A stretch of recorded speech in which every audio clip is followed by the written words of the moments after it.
Assalamu alaikum class 3. Today we are starting our week 2 day 1. Our first subject is English A. As you remember, in previous lecture we have completed our question number 1, 2 and 3. Today we have to do question number 4, 5 and word sentences of unit 1 Dorothy meet the scarecrow. Question number 4 is, what does Dorothy do to help the scarecrow? डॉर्थी ने square crow की help किस तरह की? Dorothy helps the scarecrow to get down from the pole in which he is stuck on. Dorothy ने square crow को उस पोल से नीचे उतारा जिसके ऊपर उन्होंने उसको हैंग किया हुआ था. Question number 5, what does the scarecrow do to help Dorothy? Scarecrow ने डॉर्थी की हेल्प किस तरह की? आंसर है the scarecrow help Dorothy by carrying her basket. जो स्केयर क्रो था उसने डोरथी की बास्केट कैरी करके उसकी हेल्प की. नेक्स्ट है हमारे word sentences. First word is gazed. Gazed mean किसी की तरफ देखना. इसका सेंटेंस है, he leaned back and gazed into his room. वो लेट गया और उसने अपने कमरे की तरफ नज़र दौड़ाई. Second is grateful. I am grateful for this encouraging comment. मैं इनकरेजिंग मतलब जो आपको मोटिवेट करते हैं, ऐसे कमेंट्स के लिए आपका ग्रेटफुल हूँ. Third is ripe. राइप का मतलब होता है पके हुए फल. These grapes are ripe. Fourth is scarecrow. I am only a scarecrow stuffed with straw. Scarecrow sentence है, मैं एक स्केयर क्रो हूँ जो कि स्ट्रॉ से स्टफ है. आपने ये सारे क्वेश्चन आंसर्स और वर्ड सेंटेंसेस अच्छी तरह से याद कर लेने हैं और कॉपी पे लिखने हैं. Our next subject is science. In previous lecture we have completed our question number 1, 2, 3 and reading of unit number 1 the human body. Today we are going to do question number 4 and 5. Question number 4 is, does blood flow to all parts of the body? How can one prove this? मतलब अगर हमारा blood flow करता है पूरे body में तो हम उसको प्रूव कैसे कर सकते हैं? The answer is yes, we can tell by feeling the pulse around the body. Also if we get a cut on the body we bleed. मतलब कि हम जब अपनी पल्स पर को फील करते हैं तब हमें पता चलता है कि हमारा जो ब्लड है वो पूरी बॉडी में सर्कुलेट कर रहा है. और उसके अलावा जब हमें कोई कट लग जाता है, चोट लग जाती है, तो उस पर जब हमें खून निकलता है तो उसका मतलब होता है कि हमारा ब्लड जो है वो थ्रू आउट सारी बॉडी में सर्कुलेट कर रहा है. Question number 5 is, do all people have all 5 senses? क्या सारे जो लोग हैं उनके पास सारी 5 की सेंसेस जो है वो काम करती हैं? The answer is no. Most people have all 5 senses but some people may have 1 or more senses that does not function. For example the deaf or blind. मतलब ऑलमोस्ट सब लोगों के पास सारी सेंसेस होती हैं, लेकिन कुछ लोग ऐसे होते हैं जिनके पास एक या एक से ज़्यादा सेंसेस ऐसी हों जो प्रॉपर काम ना करती हों. जैसे कि डेफ होते हैं, जो बहरे होते हैं, उनके कान जो है वो सही तरह से फंक्शन नहीं कर रहे होते. उसी तरह जो ब्लाइंड होते हैं उनकी नज़र नहीं होती, मतलब उनकी सेंस ऑफ साइट जो है वो नहीं होती है. आपने ये दोनों क्वेश्चन और पीछे वाले क्वेश्चन जो प्रीवियस हम कर चुके हैं वो क्वेश्चन भी अपनी कॉपी पर नीटली लिख कर एंड इन्हें लर्न करना है बहुत अच्छी तरह से. Our next subject is math. Today we are doing exercise 2C page number 69. First of all we have to do fill in the blanks. In first fill in the blanks, 8 multiplied by 0. जब भी हम किसी भी amount को zero के साथ multiply करते हैं तो वो क्या हो जाती है? Zero. So the first answer is zero. Next is 2 multiply by 3 is equal to. अब हमें ये बताना है कि ऐसा कौन से अमाउंट होगी जिनको सेम मल्टीप्लाई करने से सेम आंसर आ जाएगा. सबसे पहले हमारे पास है 2 मल्टीप्लाई बाई 3 इज़ इक्वल, यहाँ पे हमारे पास 2 है तो इधर आएगा 3. 3 multiply by 2 is equal to 6. So first में हमारे पास आएगा 3 और सेकंड में आएगा 6. Third filling the blanks, 18 multiply by 5. Simple, आपको 18 को मल्टीप्लाई बाय करना है 5 के साथ.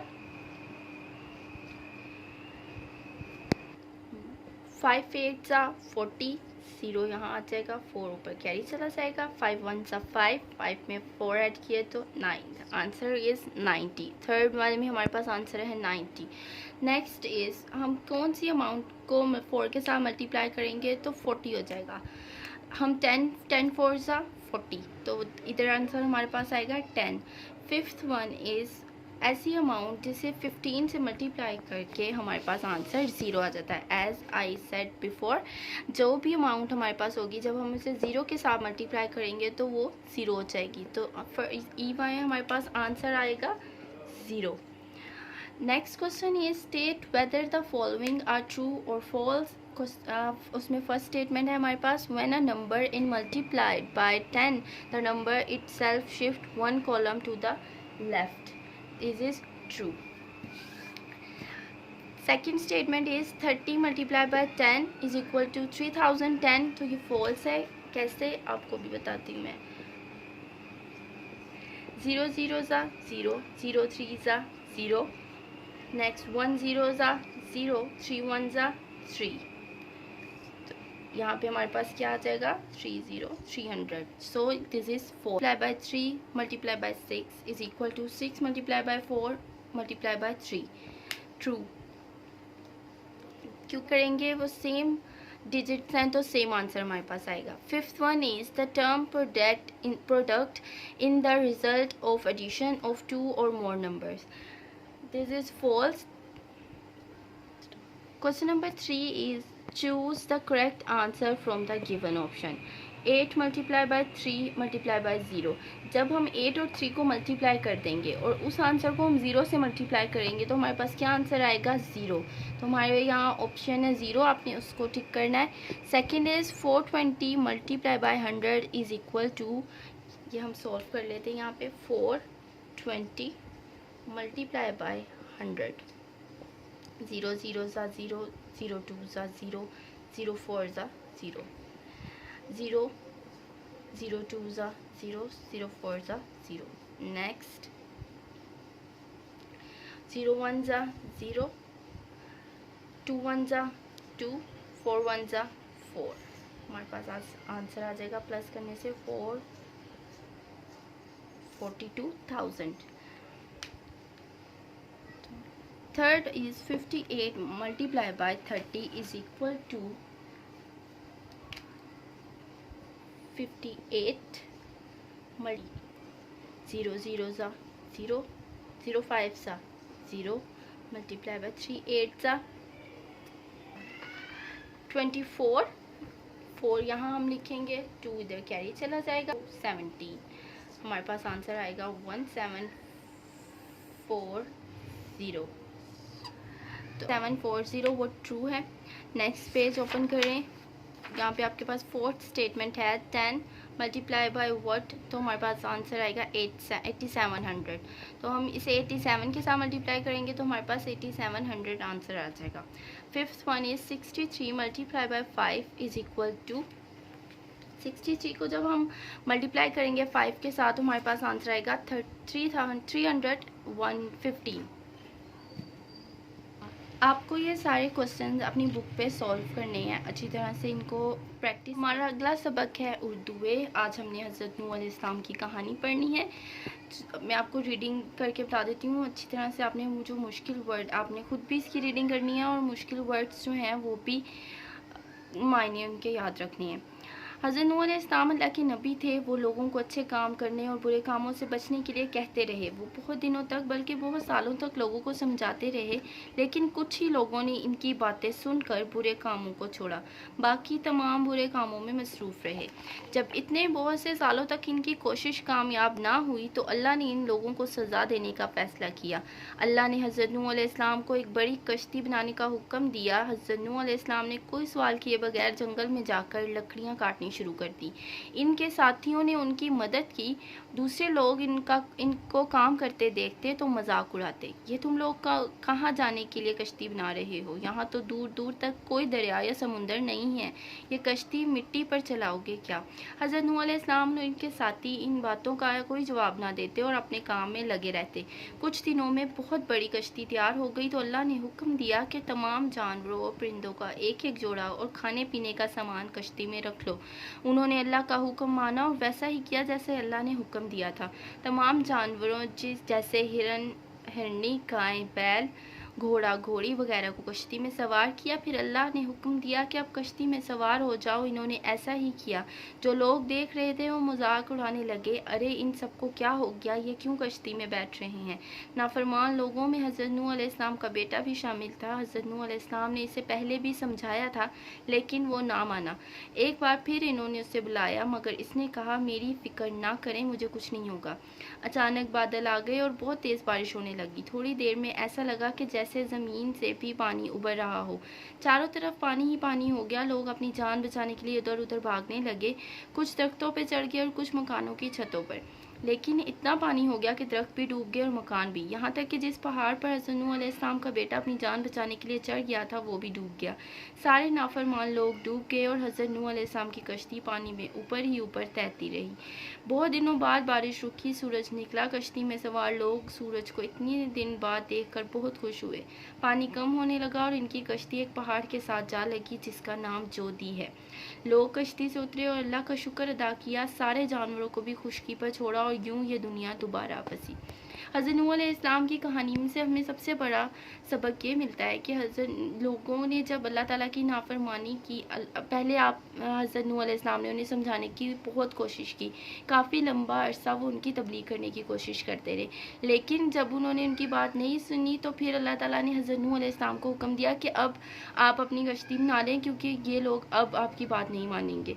अब उन लोगों में हज़रत नूह का बेटा भी था, लेकिन हज़रत नूह ने उनके लिए भी अपने असूल नहीं बदले और तमाम अंबिया हमेशा से यही करते आए हैं। नाफरमान लोगों में बेशक हमारे रिश्तेदार या कोई भी हो, उनकी ऊपर अल्लाह ताला की रहमत नहीं हो सकती है। जो लोग अंबिया की अताअत करते हैं वो ही आखिर में जो है कामयाबी हासिल कर सकते हैं।